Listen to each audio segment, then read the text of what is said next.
Gusto mo sumakay ng eroplano pero piso lang ang ibabayad mo, walang kaso, eto sakyan mo. Eroplano namin, world class, kasi yung tanawin kita ang labas. Walang bubong, walang aircon, pero presko naman, kaya ayos na yon. Yung hangin pala humahampa, sa sobrang lakas, yung mukha mo makakalas. Kaya dapat dito malakas kung ayaw mong tumalsik sa eroplano palabas.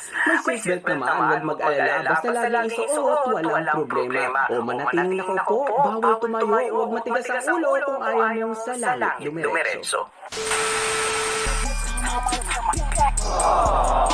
At sa ating unang panahon, nagiging maulan sa may bandang bulbunan. Medyo mainit sa may bandang anit, pero mananatiling tuyo ang dalawang tuyo.